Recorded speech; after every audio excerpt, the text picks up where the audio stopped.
오늘은 제가 등장하는 날이 아닌데 우리 오늘 담당이신 고영님이 병이 나셔서 말씀을 준비하시다가 마무리를 못 져서 준비가 다 되면 하시기로 했고 제가 오늘 또 나타나게 됐습니다. 아까 특송한 부부가 제 막내 동생입니다. 막내 동생 부부예요. 잘했죠? 오늘 좀 다른 때보다 못한 거예요.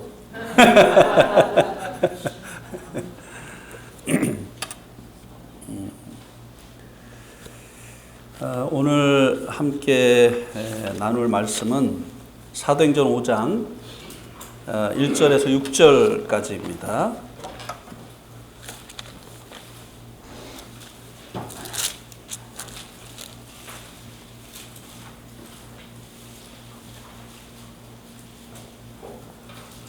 사도행전 5장 1절에서 6절 우리 전과 같이 형제님들이 한 절, 자매님들이 한 절 교독을 하시도록 하겠습니다. 형제님들이 먼저 읽겠습니다. 시작. 아나니아라 하는 사람이 그의 아내 삽비라와 더불어 소유를 팔아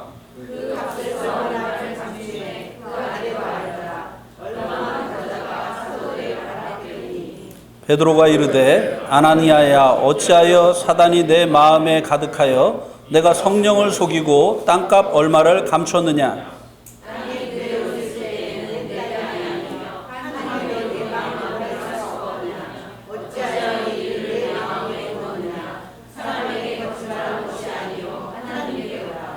아나니아가 이 말을 듣고 엎드러져 혼이 떠나니 이를 듣는 사람이 다 크게 두려워함이더라.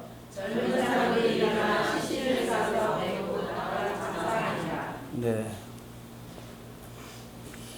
오늘 이 말씀은 아나니아와 삽비라의 이야기로 잘 알려진 말씀입니다. 대부분의 성도들이 잘 알고 있는 말씀인데요. 지난 주간의 아침에 만나의 본문이기도 했습니다. 제가 목요일 날 집에 갔다가 토요일 날 돌아왔는데요. 목요일 날 집에 갔더니 아버님께서 그렇지 않아도 너를 기다리고 있었다 하더니 네가 지난번에 보내준 그 아침의 만나에 대해서 좀 얘기를 해야 되겠다 이렇게 말씀을 하시면서 이 아나니아 삽비라의 죽은 후의 그 운명에 대해서 이야기를 하시자고 했어요. 왜냐하면 제가 아나니아와 삽비라의 죽은 후의 운명이 어떻게 되어졌을까요? 마지막 부분에 이렇게 이제 질문하면서 물론 천국에 갔습니다. 라고 이제 그렇게 썼기 때문에 아버님이 충격을 받으신 거예요. 어떻게 아나니아와 삽비라가 천국에 갔냐? 그래서 이제 그 부분에 대해서 장시간 말씀을 통해서 교제를 나누었는데요. 처음에는 굉장히 이렇게 저항을 하셨는데 나중에 이제 이게 잘 풀리면서 이 구원의 그 영원성 그리고 회개와 자백의 차이 또 죄와 죄들의 차이 이런 것들을 처음 깨달으시면서 굉장히 기뻐하시는 그런 모습을 주님께서 보게 하셨습니다. 저희 아버님이 목사님이셨던 거 알죠? 방금 전에 우리 박창수 형제님이 얘기하신 것이 사실입니다. 많이 지식으로도 이 영원한 구원에 대한 그 지식이 부족한 그런 분들이 많이 계십니다.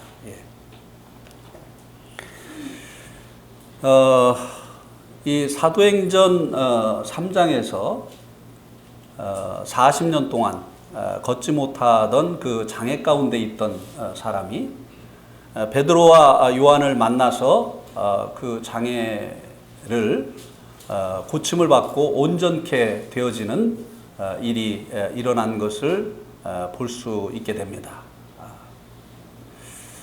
이 일에 대해서 4장 22절에 이렇게 말씀을 해주고 있죠. 우리 한번 4장 22절 한번 보시겠습니다. 4장 22절 우리 다 같이 한번 읽어보겠습니다. 시작. 이 표적으로 병 나은 사람은 40여 세나 되었더라. 이 일이 일어났을 때 사람들이 보인 반응은 놀라고 놀랍게 여기더라 였습니다. 그래서 이 표적을 본 사람들에게 이 일은 기적이었어요. 놀라운 일이었죠. 그런데 여기 이 말씀에서는 동일한 일을 표적이라고 말씀해 주고 있는 것을 볼 수 있게 됩니다. 다시 한번 말씀을 드리지만 하나님께서 행하신 이 일이 사람들이 볼 때는 기적이 되는 것이고 하나님 편에서는 표적이 되어지는 것입니다. 기적이 따로 있고 표적이 따로 있는 것이 아니라 동일한 일을 누구의 입장에서 보느냐라고 하는 것에 따라서 달라지는 것일 뿐이라고 하는 것입니다. 이 표적이라고 하는 말은 하나님께서 무엇인가를 입증하기 위해서 주신 증거라고 하는 것입니다. 예수님께서 이 땅에 계실 때 그분이 비록 사람의 몸을 입고 이 땅에 오셨지만 하나님의 아드님이시라는 그 증거를 행하신 여러 가지 그 기적을 통해서 나타내 보여주셨죠. 물로 포도주를 만드시는 이 일을 시작으로 해서 죽은 자를 살리는 일까지 행하심으로 인해서 그분께서 사람의 모양을 입고 이 땅에 오셨지만 하나님의 아드님이시라고 하는 그 증거를 제시를 하셨던 것이죠. 표적이죠. 그런데 이제 지금 이 40년 동안 장애로 있었던 이 사람이 고침을 받은 이때는요, 과도기였습니다. 성전에서 하나님의 임재가 교회로 옮겨지는, 또 하나님의 종들이 이제 성전에서 일하는 그 일꾼들로부터 교회의 일꾼들로 이제 옮겨지는 과도기였어요. 백성들은 혼돈스러울 수밖에 없었겠죠. 동시대에 성전이 두 개가 존재를 하니까요. 여기도 성전이다, 여기도 성전이다. 여기도 하나님의 일꾼이다, 저기도 하나님의 일꾼이다. 과연 어디에 하나님이 계시고, 그래서 사람들이 어디에 가서 하나님을 예배해야 되고, 그리고 누가 하나님의 종이냐, 누구를 통해서 하나님의 음성을 들을 수 있느냐, 혼돈스러웠던 것이죠. 그래서 하나님께서 이제 교회에 임재하시고 계시고, 그리고 교회 일꾼들이 하나님의 일꾼이라는 것을 교회 일꾼 되어진 베드로와 요한을 통해서 40년 동안 걷지 못하던 장애 가운데 있던 이 사람을 고치심으로 인해서 하나님께서 입증을 하셨다 이 말입니다. 증거를 주셨다고 하는 것입니다. 그런 의미에서 이 사람이 고침받은 이 일을 표적이다라고 말씀을 한 것입니다. 오늘 이제 우리가 읽은 이 사도행전 5장 1절에서 6절 말씀에서는 또 다른 표적에 대해서 말씀해 주고 있는 것입니다. 하나님께서 이 교회 가운데 임재하고 계시다고 하는 이 또 다른 표적이 바로 이 아나니아와 삽비라의 사건이었다고 하는 것입니다.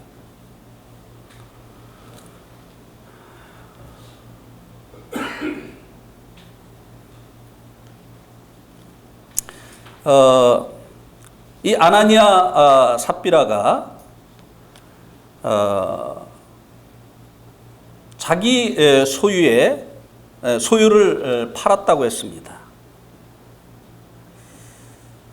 왜 지금까지 성령님의 역사에 동참하지 않고 있던 아나니아와 삽비라가 갑자기 자기의 소유를 파는 이런 일을 하게 되어졌을까요? 저는 이 부분을 먼저 생각을 해보게 됐습니다. 다른 이들은 자기의 소유를 팔아서 사도들의 발 앞에 놓으면서 가난한 성도들, 여러 가지 그 필요가 있는 그 성도들의 필요를 위해서 나누어 주도록 하고 있었는데, 아나니아 삽비라는 그 일에 동참하지 않고 있었어요. 그런데 왜 갑자기 이 아나니아와 삽비라가 이제 이 일에 동참하려고 생각을 했느냐고 하는 것이에요.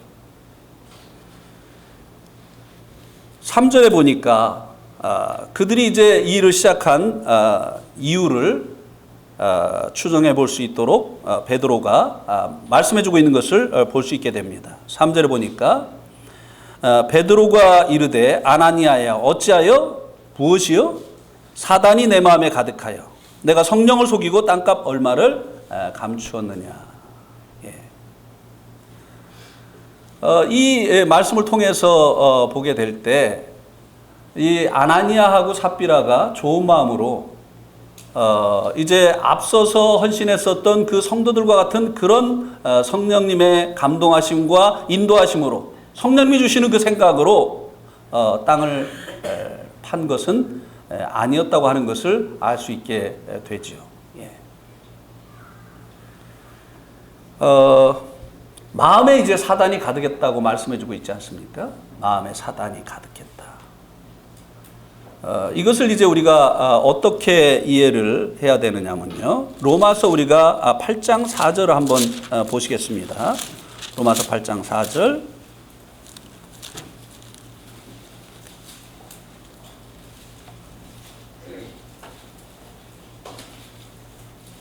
로마서 8장 4절.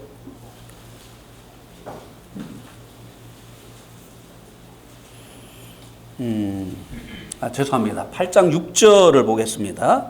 로마서 8장 6절. 같이 한번 읽겠습니다. 시작. 육신의 생각은 사망이요 영의 생각은 생명과 평안이니라. 육신의 생각이 뭐라고요? 사망. 근데 이제 우리가 이 말씀을 이렇게 이제 이해를 하죠. 육신의 생각을 따라서 살면 죽는다. 아니요. 여기서는 육신의 생각 자체가 사망이라고 말씀해 주고 있습니다.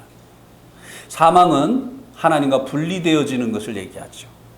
뿐만 아니라 히브리서 2장 14절에 보면 죽음으로 죽음의 세력 잡은 자, 마귀라고 말씀해 주고 있어요. 그래서 이 사망은 마귀가 통치하는 영역을 이야기합니다. 마귀 나라를 이야기하죠.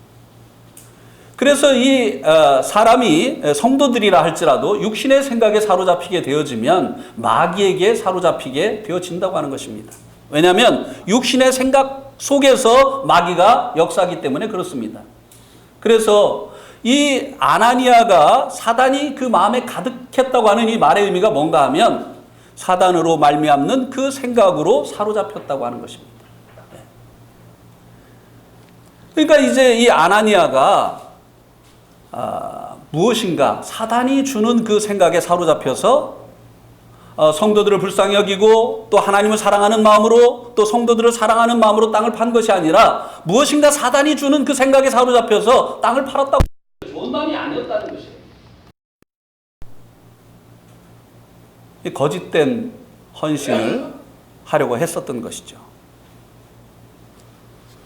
우리가 이제 지금 현재에도 이런 이제 거짓된 헌신들을 할 수가 있다고 하는 것입니다. 본국에서는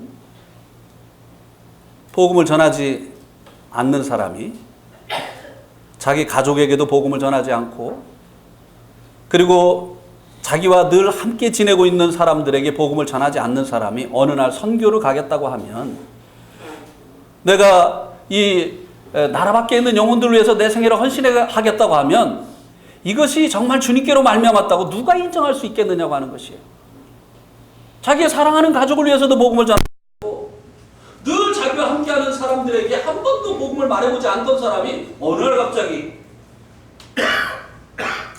주님이 이런 마음을 주셨다고 하면서 내가 이제 나라 밖에 있는 어느 나라에 가서 복음을 전하겠습니다 라고 하면 이것이 어떻게 주님께로 말미암았다고 인정할 수 있겠느냐고 하는 것이에요. 뭔가 수상한 거 아니겠어요? 뭔가 다른 생각이 있는 것이 아니겠느냐고 하는 것입니다. 11조도 못 드리던 사람이 아침에 일찍 일어나서 아침 시간도 주님 앞에 드리지 못하던 사람이 주님과 이 교제 시간도 매일 갖지 못하던 사람이 어느 날 갑자기 자기 생애를 주님께 드리겠다고 내가 이제 전 생애를 들여서 전 시간을 들여서 교회 가운데서 전심 사역을 하겠습니다.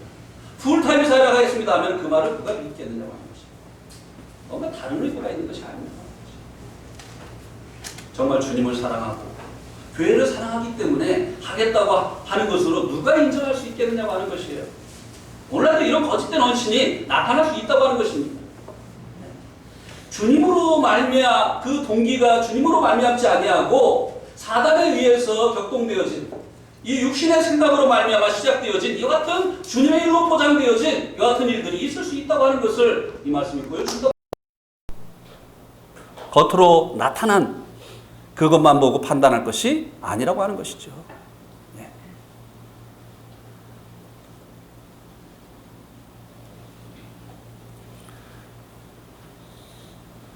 그러나 이 사도 베드로는 이것을 분별해 냈다고 하는 것입니다. 참 다양한 일이죠. 예. 그러면 이제 이 아나니아하고 이제 부인도 마찬가지였는데 삽비라가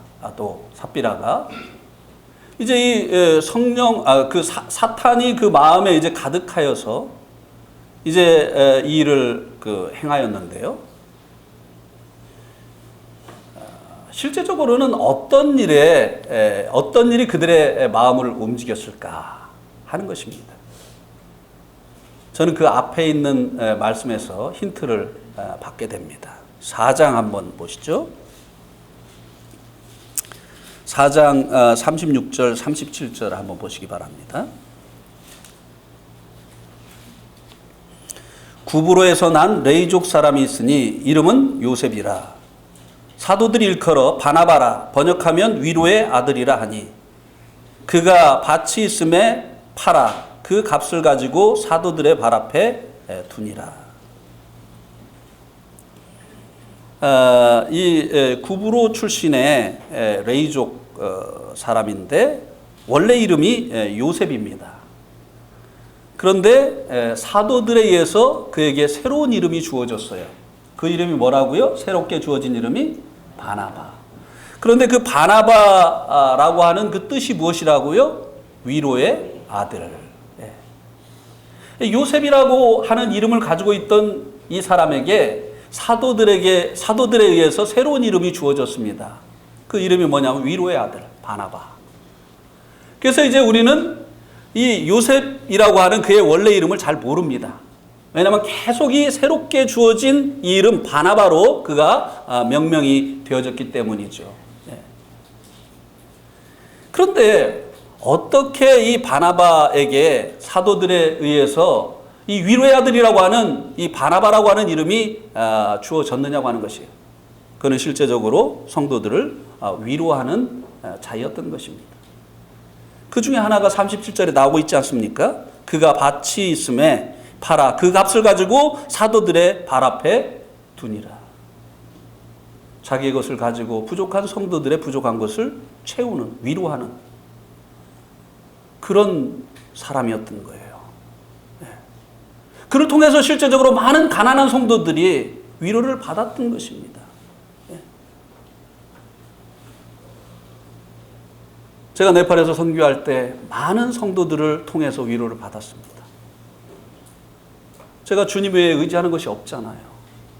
무슨 어떤 기업이 저를 서포트해 주는 거 아니고 또 누가 저를 또 후원해 주겠다고 약속한 것도 아니고 주님이 가라고 해서 하늘과 땅의 권세를 가지신 그 주님 의지에서 갔는데 선교를 하다 보면 여러 가지 필요가 있습니다. 그때마다 이제 필요를 채워주던 이와 같은 교회들 그리고 또 성도들이 있습니다. 그들을 통해서 많은 위로를 받았죠. 한 번은 농장을 하려고 하는데요. 돈이 있어야지 농장을 하죠. 땅을 사가지고 해야 되는데.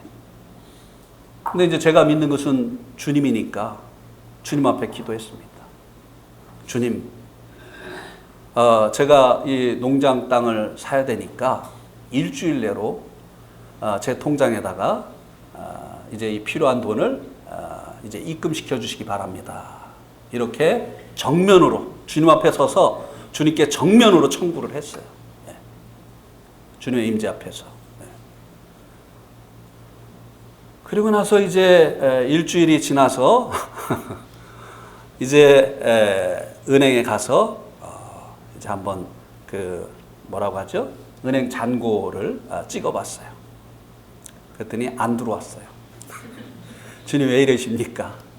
제가 의지하고 믿는 분은 주님 아니십니까? 근데 주님께서 제 마음에 때와 기한은 나에게 속한 것이다. 네가 왜 일주일을 정하느냐? 내가 가장 합당한 때에 너에게 줄 것이다. 얼마 지나지 않아서 한 형제님에게 연락이 왔어요. 자기 집 그 아파트를 이사하려고 모아둔 돈이 있는데 이 소식을 듣고 주님께서 이 돈을 거기에 보내라고 하는 것으로 알고 보냅니다. 얼마나 큰 위로가 되어졌는지 몰라요. 네.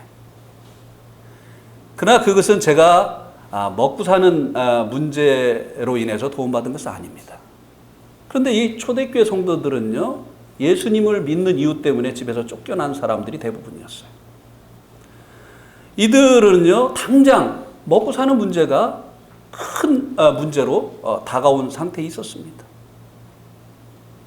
그들에게 이제 이 자기의 땅을 팔아서 그들의 이제 그 양식을 공급하고 그들의 필요를 공급하는 이 바나바가 얼마나 큰 위로를 주었겠느냐고 하는 것이에요. 네.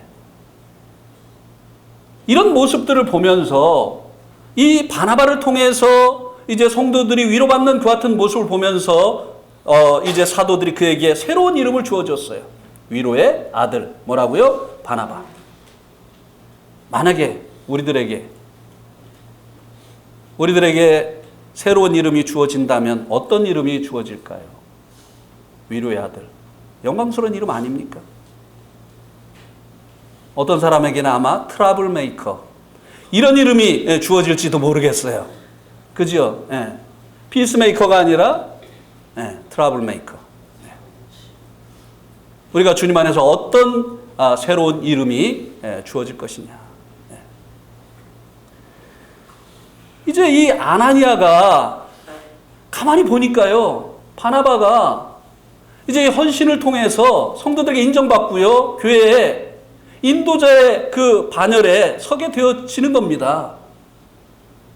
이것이 잠잠하고 있던 그의 그 마음을 격동하는 것이 되어지지 않았나, 이렇게 생각이 됩니다. 나도 투자해서 저 자리를 사야 되겠다. 이게 물론 이제 육신적인 생각이니까 사단에 의해서 주어진 생각이죠. 정말 그 가난한 성도를 사랑해서, 그리고 정말 나를 구원하신 그 주님의 사랑 때문에 이것이 동기가 되어서 한 것이 아니었다고 하는 것입니다. 그래서 이 거짓된 헌신을 하게 된 거죠. 아마도 이 팔 때부터 다 드릴 생각이 없었던 것 같아요. 그죠? 팔 때부터 다 드릴 생각이 없었어요. 그는 그것을 다 드리기에는 돈을 너무나 사랑하는 사람이었어요. 또 자기를 사랑하는 사람이었습니다. 정말 주님을 사랑하고 그 가난한 성도를 사랑했다고 한다면 다 드릴 수 있었겠죠. 그런데도 자기의 믿음의 분량은 그렇게 되지 않는데도 사람들에게는 그렇게 보이고 싶었던 거예요. 그러니까 어떻게 했어요? 내가 땅을 팔았는데 이만큼 중에 이만큼을 드립니다. 이렇게 했으면 되잖아요. 뭐가 문제예요? 누가 요구하지 않았어요. 자기가 하는 일이에요. 법으로 정해진 게 아닙니다. 자기가 드릴 수 있는 만큼, 믿음의 분량만큼 드리면 돼요. 안 드려도 누가 뭐라고 하지 않습니다. 그런데 왜 일부러 드리면서 전부를 드리는 것처럼 그렇게 했죠? 자기의 믿음이 전부를 드릴 수 있는 그런 믿음인 것처럼 사람들에게 비춰지기를 원했던 것이죠. 그리고 이것을 투자금으로 생각을 했던 것이에요. 이것을 투자해서 교회 인도자의 자리를 사기를 원했던 것입니다.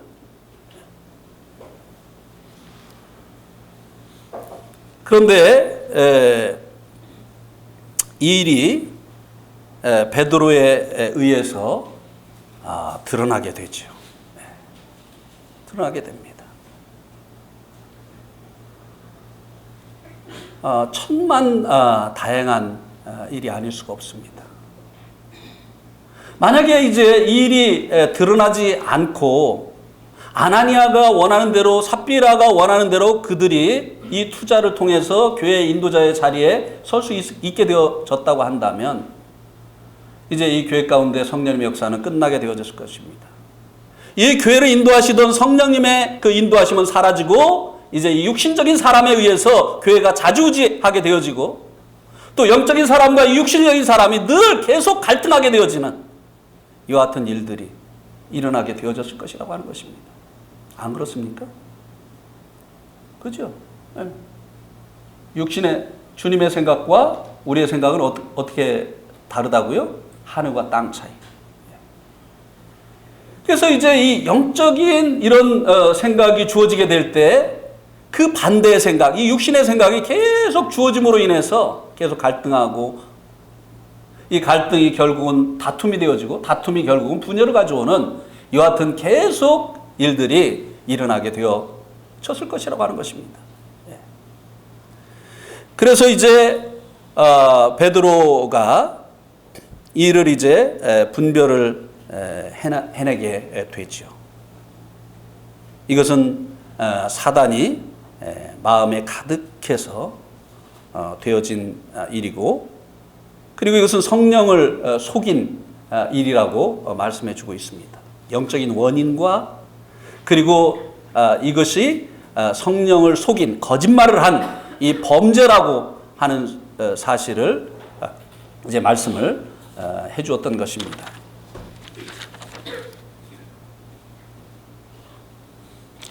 그 다음에 이제 이를 통해서 4절에 5절에 보면 이를 통해서 이제 징계가 이제 있게 되어지는데요.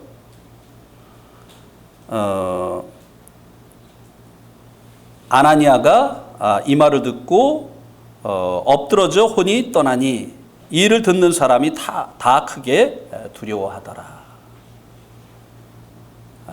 이제 징계로 인해서 아나니아가 그 생명을 잃어버리게 되는 이와 같은 일이 일어나게 되어진 것을 볼 수 있게 됩니다.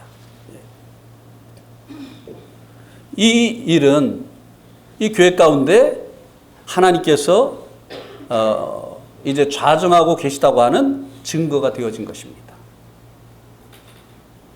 이제 이 교회를 통해서 교회 인도자인 베드로와 요한을 통해서 40년 동안 걷지 못하던 사람이 고침받은 이 일이 하나님께서 교회 가운데 함께 하시고 이들이 하나님의 종이라고 하는 그 표적, 증거가 되어진 것처럼 교회 가운데 하나님을 속이려고 했었던 이 사람이 징계를 받고 죽은 이와 같은 일은 교회 가운데 하나님께서 임재하고 계시다고 하는 표적이 되어진 것입니다.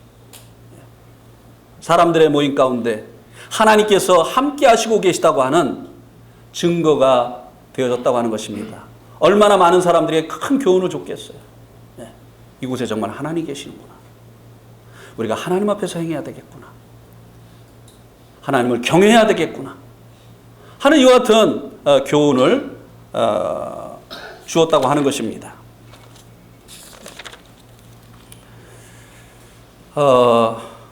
하나님께서 왜 우리가 이제 생각할 때 너무 이제 과하지 않았는가? 그거 때문에 그렇게 생명까지 취해갈 정도였는가? 이렇게 이제 생각이 되어지지만 그러나 하나님은 이 죄에 대해서 그렇게 거룩한 분이라고 하는 것을 나타내 주신 것입니다. 우리 한번 마태복음 18장 20절을 한번 보시겠습니다. 마태복음 18장 20절.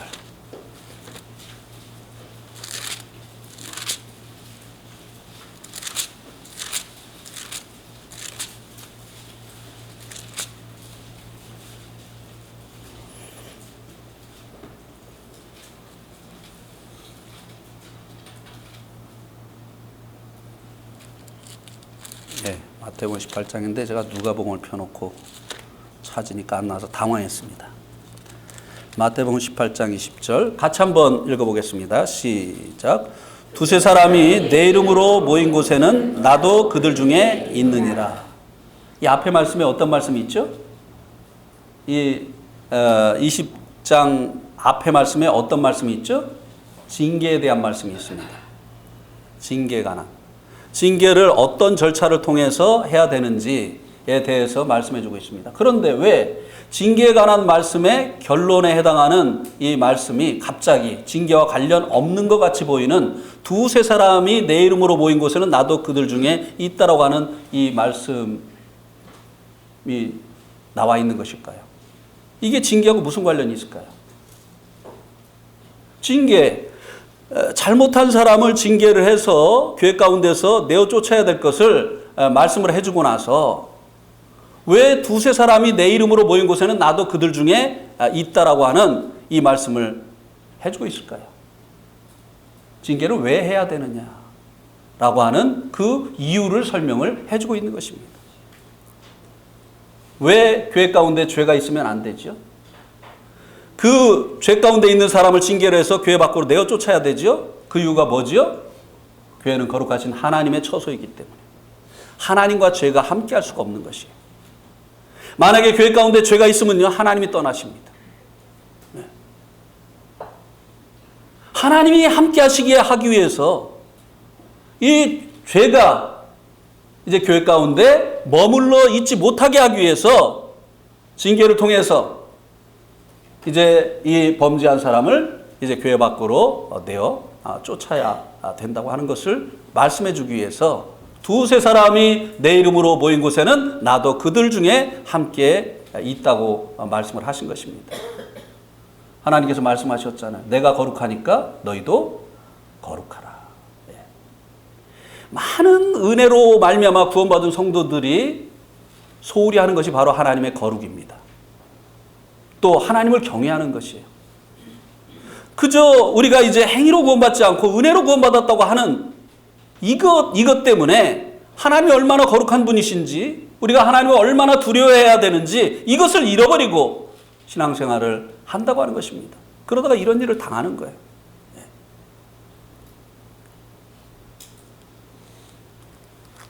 우리 한번 계시록 3장 20절, 우리가 잘 알고 있는 말씀인데요. 계시록 3장 20절.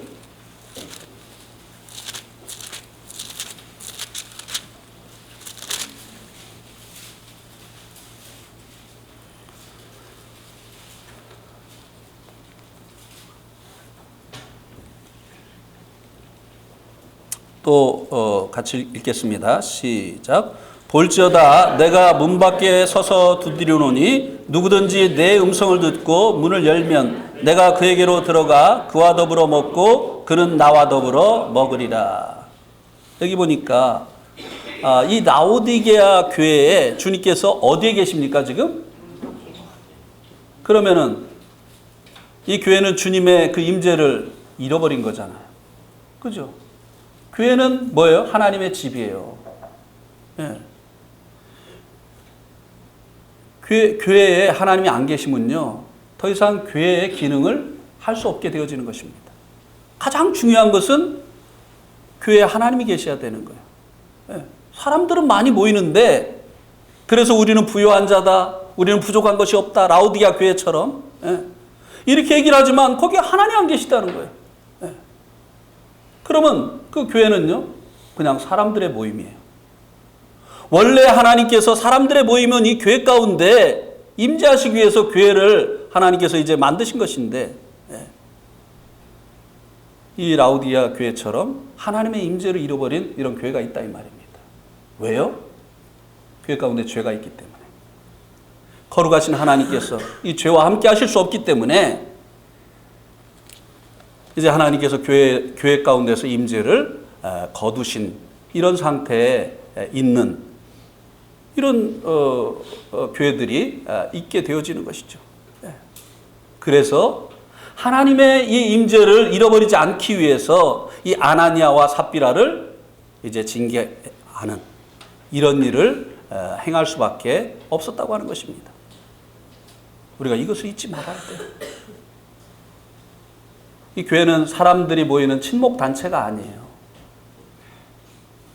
자, 우리 요한일서 1장도 한번 보시기 바랍니다. 요한일서 1장.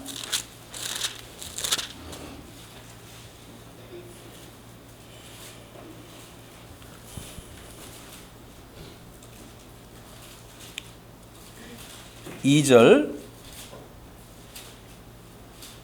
이 생명이 나타나신 바 된지라 이 영원한 생명을 우리가 보았고 증언하여 너에게 전하노니 이는 아버지와 함께 계시다가 우리에게 나타나신 바 된 이시니라.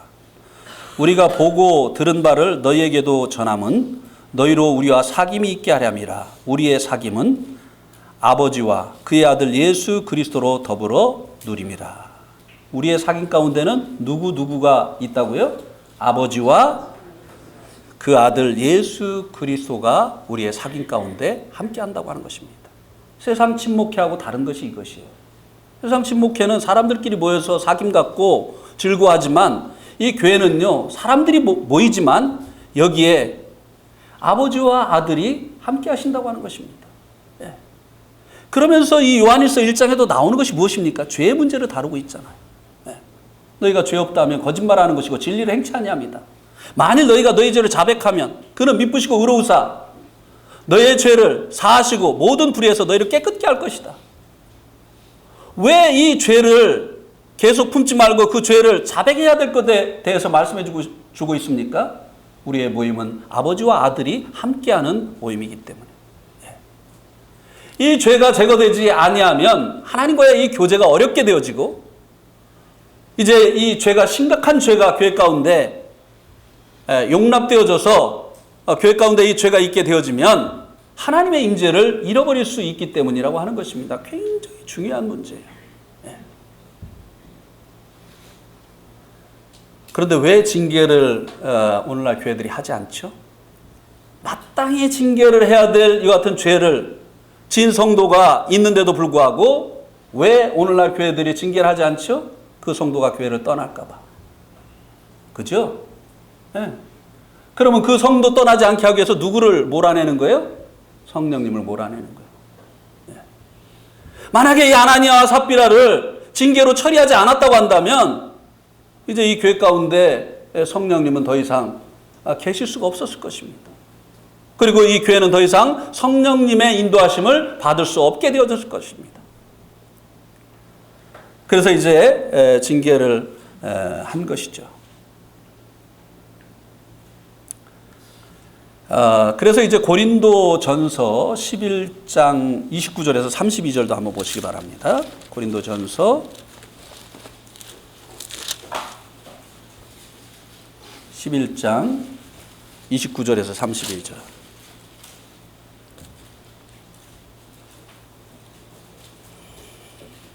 제가 읽겠습니다. 주의 몸을 분별하지 못하고 먹고 마시는 자는 자기의 죄를 먹고 마시는 것이라. 그러므로 너희 중에 약한 자와 병든 자가 많고 잠자는 자도 적지 아니하니 우리가 우리를 살폈으면 판단을 받지 아니하려니와. 우리가 판단을 받는 것은 주께 징계를 받는 것이니 이는 우리로 세상과 함께 정죄함을 받지 않게 하려 하심이라. 이 고린도 교회에 이제 여러 가지 죄의 문제가 있었습니다. 그런데 이제 이 고린도전서 11장에서 말하고 있는 이 죄는요, 만찬을 분열의 도구로 사용한 거예요. 먼저 먹는 사람은 배가 부르도록 먹고 취하도록 먹고 나중 온 성도들은 주님을 기념할 이 만찬조차도 없는 이런 상태를 만들었죠. 끼리끼리. 교회는 하나인데 한떡에 참여한다고 하는 것은 우리가 하나라고 하는 것을 확인하는 것인데 이렇게 이제 끼리끼리 분열하는 이런 도구로 이 만찬을 사용한 것에 대해서 하나님께서 이제 징계를 하셨습니다. 물론 다른 죄도 많았죠. 그래서 이제 이 징계를 함으로 인해서 어떤 일들이 일어났다고 말씀해 주고 있습니까? 여기 보니까 병든 자, 그죠? 여기 보니까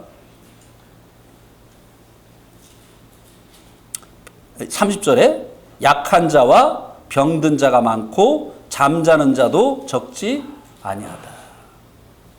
하나님께서 이런 징계를 하신 거예요. 그런데요, 왜 하나님께서 이 고린도 교회에 직접 이런 징계를 하셨다고 여기 말씀해 주고 있습니까? 왜요? 우리가 우리를 살폈으면 판단을 받지 아니하려니와. 교회가 징계를 했더라면 하나님께서 직접 하시지 않으셨어도 된다고 하는 것입니다. 제가 징계를 할 때마다 이걸 알려줍니다.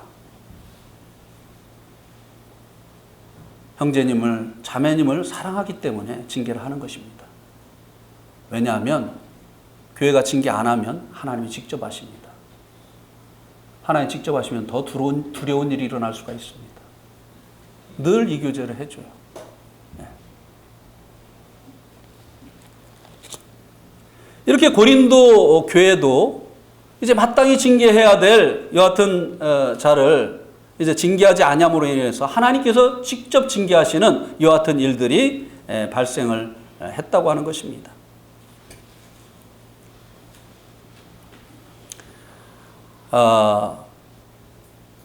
이 아나니아 삽비라는 이제 거짓된 헌신을 통해서 교회에 인도자의 자리를 이제 획득하려고 하는 이런 시도를 하다가 이런 일을 당한 것이죠. 주님께 대한 이 헌신은요, 주님의 사랑에 대한 반응으로 일어나는 것이 정상입니다. 그리고 또 성도들에 대한 그 사랑, 또 성도들의 그 필요를 채우려고 하는 여하튼 일이 동기가 되어서 하는 것이 이것이 정상이라고 하는 것이에요. 그런데 나를 과시하기 위해서, 또 사람들에게 인정받기 위해서, 이런 것이 동기가 되어서 하는 여하튼 이 헌신은 아나니아와 삽비라가 한 이 거짓된 헌신과 다를 바가 없는 것이라고 하는 것입니다. 이것이 교회를 살찌게 하지 못하고 오히려 교회를 어렵게 하는 이와 같은 일로 작용을 할 수 있다고 하는 것을 기억할 수 있게 되기를 바랍니다. 제가 이제 그 어릴 때인데요, 제가 나가던 그 교회에 장로를 피택을 하는 일이 있었습니다. 근데 그 장로 후보 중에 한 분은 제가 볼 때도 인품이나 또 그 교회에 열심히 있는 것을 볼 때 이분은 장로감이에요. 근데 이분의 직업이 연탄 가게를 하십니다. 근데 또 한 분 이제 그 후보자 분 가운데 한 분이 제가 볼 때 인품이나 또 교회에 대한 그 열심이나 이런 것을 볼 때 아니에요. 어린 제가 볼 때도. 근데 이분은 인쇄소를 경영하시는 사장님의 돈이 많아요. 네. 근데 결과가 어떻게 나느냐면 이 사장님이 장로님이 되더라고요. 뭐예요? 돈으로 산 거잖아요. 네. 아나니아 삽비라에게 마치 이제 속은 것 같은 이런 일이 일어난 거잖아요.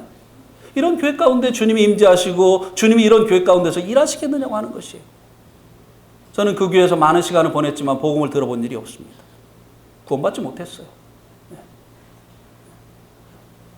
이런 교회를 통해서 주님께서 역사하시고 사람을 구원하시고 하나님 나라를 확장하시는 이와 같은 일을 하실 리가 없지요. 네.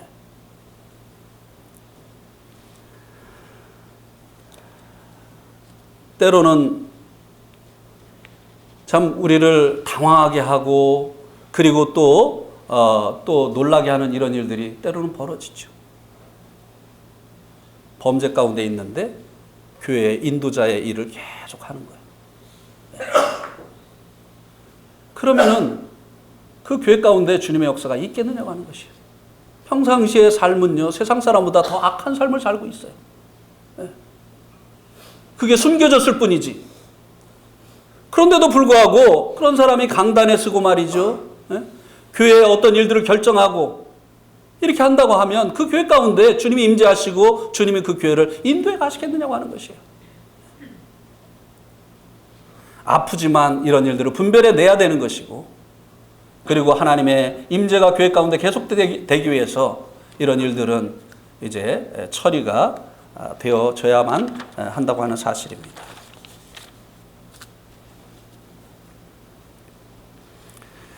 우리가 이 말씀을 통해서 하나님 앞에 드려지는 예배라든지 또 우리들의 헌신이라든지 또 이 봉사라든지 이 모든 일들의 동기가 정말 주님이 주시는 이 생각으로 되어져야 된다라고 하는 것을 교훈을 받을 수 있게 됩니다. 때로는 구원 가정도 거짓으로 하는 경우가 있잖아요. 네. 그죠? 자주 말씀을 드리지만 직장에서 보니까 아주 그냥 그 마음에 드는 아가씨가 있어요. 그래가지고 가까이 하다가 사귀다 보니까 이제 더 마음에 드는 거예요. 그래가지고 이제 나하고 이제 결혼했으면 좋겠다고 얘기를 하니까 나는요 구원받지 않은 사람하고는 결혼 안 해요. 이러니까 그러면 내가 구원 받아줄게. 그래가지고 교회 와가지고 이제 구원을 받아주려고 하는 사람이 정상적인 구원 간증을 하겠느냐 이거예요. 복음을 외우는 거죠. 그런 그 다른 목적으로 온 그 같은 사람 안에 성령님이 역사하셔서 그를 새롭게 하시는 여하튼 일을 이루겠느냐고 하는 것이에요. 그러니까 복음은 너무나 잘 아는데 그 사람에게서 정말 주님이 계시다고 하는 이런 그 열매가 나타나지 않는 것이죠. 그래서 우리가 이제 이 구원 간증을 듣고 이제 분별을 하게 될 때요. 내가 전한 말씀을 잘 이해했느냐 안 했느냐로 분별하는 것이 아닙니다. 물론 복음을 깨달아야 되죠. 그러나 정말 중요한 것은 이 구원받았다고 하는 것은 죽은 자가 살아난 것이에요. 생명을 얻은 것이에요. 그 안에 정말 주님이 계신가? 생명의 주가 되시는 그 주님이 계신가? 주님으로 말미암아 그 사람의 마음이 새롭게 되어졌는가? 이것을 봐야 되는 것이죠. 구원받았다고 하는데 생전 성경을 안 봐요. 살아있는 사람이 먹지 않고 살 수 있을까요? 네. 구원받았다고 하는 사람이 교회 안 가기를 그렇게 원해요. 네? 교회 가는 것을 그렇게 싫어해요. 이게 구원입니까? 이상한 일이에요. 근데 복음은 똑소리가 나. 네. 이런 일들에 속아서는 안 된다고 하는 것이에요. 근데 우리가 많이 속습니다. 왜요? 빨리 교회를 부흥시키고 싶은 이 유혹 때문에. 교회 숫자 빨리 늘리고 싶은 이 유혹 때문에 우리가 속아주는 거예요. 양심으로는 뭔가 꺼림직한데 말이죠. 그 다음에 이제 거짓된 예배를 드릴 수가 있죠. 우리 내동에서는 그런 일이 없습니다만 제가 이제 네팔에 있을 때 형제들이요 예배 끝나고 나면 제가 지금 그렇게 안 합니다만 그렇게 하고 싶어요 지금도. 근데 안 해요. 예배 끝나고 나면 예배에 동참하지 않은 형제에게 왜 예배 준비 못했어? 왜 그렇게 침묵하고 있어? 무슨 문제 있어? 성경에 보면 벙어리 제사장은 없어. 벙어리는 제사장 자격이 없어. 하나님이 제사장을 만들어 놓으셨는데 제사장이 제사 안 드리면 하나님 누구에게 제사를 받으실까? 이렇게 하면서 이제 하니까 예배 끝나면 저에게 그 소리 들을까 봐 예배 드릴 게 없는데 꾸며가지고 예배를 하는 거예요. 정말 하나님 앞에 내가 받은 그 은혜를 생각하면서 감사하고 그리고 또 새롭게 알게 되어진 그 하나님을 찬양하고 이렇게 하는 것이 아니라 사람에게 보이려고 야단 맞지 않으려고 이 만들어서 드리는 여하튼 예배 이런 것들도 거짓된 것이죠. 하나님 아시잖아요. 지금 이 예배가 거짓되다고 하는 것을 아시잖아요. 네? 사실 이 예배는요, 이 공적인 예배는 평상시에 이 삶의 열매, 삶의 예배에 우리의 몸을 하나님의 선하시고 기뻐하시고 온전하신 뜻 가운데 드리는 이 삶의 예배의 열매입니다, 사실. 평상시의 삶이 주님의 뜻 가운데 살지 못하는데 우리가 어떻게 공적인 예배를 드릴 수 있겠어요? 주님의 뜻 가운데 살 때 우리가 주님의 은혜를 경험하게 되어지는 것이고 주님을 알아가게 되어지는 것이잖아요.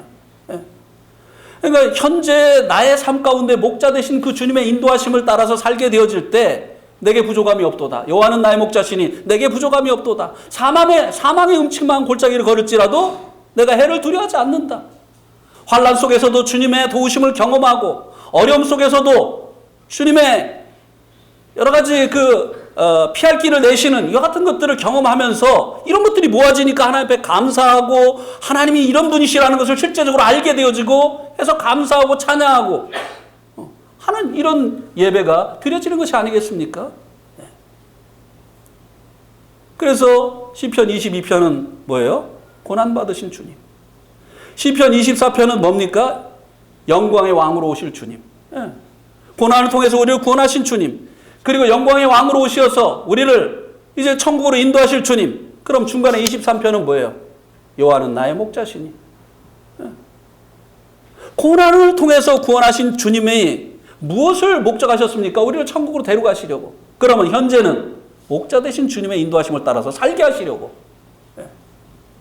그분의 그 부족함이 없는 그 넉넉하신 풍성하신 이것을 주님께서 이제 그분의 인도하신 가운데 살면서 경험하게 하시려고, 더 풍성히 얻게 하시려고, 이런 것들이 모아지게 될 때 예배가 왜 없습니까? 예배 드릴 게 왜 없어요? 넘쳐나죠. 한 번 드리고 두 번 드리고 세 번 드리고 싶죠.